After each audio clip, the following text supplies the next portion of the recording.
Yeah, so we're back out in the creek again today.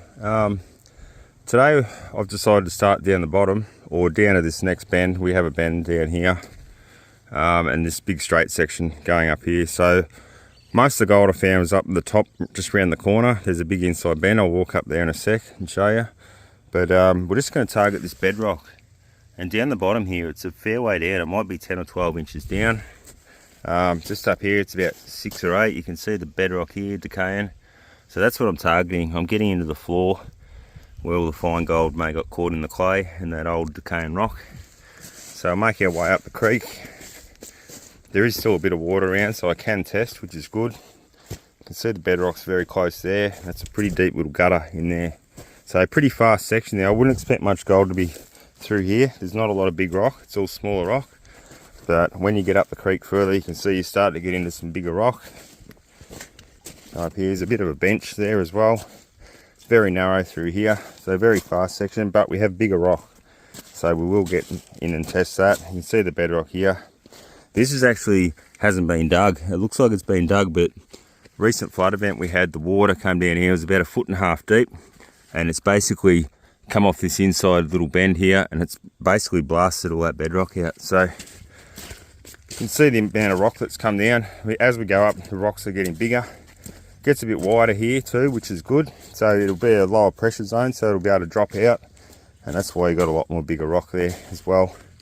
And then you get up into here, and this is basically where we've been getting the majority of the gold. At least between both of us, 5-6 grams so far. And yeah, we've pretty well cleaned it. You can see, I'll take you up to where I've dug already. So this was last week or the week before, and that last 2 videos I put up was this inside bend here, and you can see it's scraped pretty thorough. I went over it a second time and I got another 0.2 or 3, so it is worth going over again if need be. So, but we've got that much creek to play with here, so we're not going to get too picky. We're going to try and target some nicer bits. So all right, we'll get into it, and I've got a few tubs to fill today. We'll probably do a couple of runs because I'm staying out here tonight and into tomorrow. So we'll keep going and we'll get stuck into it. Yeah, so I've done 10 buckets out of here now.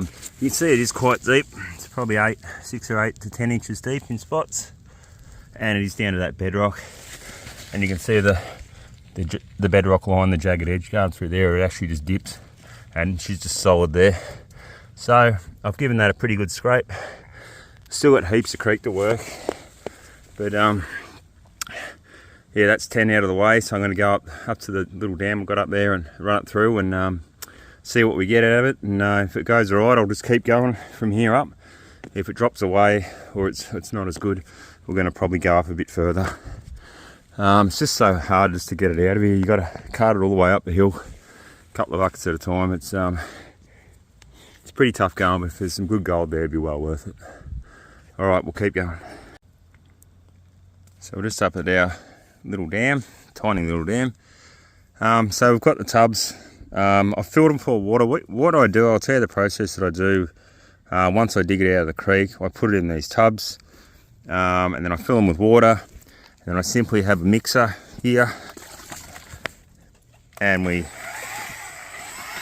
just simply mix the gravels all in together. Let them soak for a while as well. So mix it, let it soak, mix it again, and that brings all your clay into the water and just makes all the silty water. Then you tip that out, and then you're just left with your gravels, and they come out crystal clean, pretty much what you see there. So there's no clay in amongst it where the fine gold can get stuck to the clay and the silt. So we'll let them soak for a bit. We'll stoke the fire up, and then we'll start washing some through. So I do use a little 6-inch gold wrap high banker with a 4,700 gallon per hour pump, and you see you've got a fair bit of wash going on there. Falls away pretty good in the top. I do have minus moss in the top here and minus moss in the bottom, but most of it gets caught in this top minus moss. So we'll run the last of this tub and we'll see how much we end up with.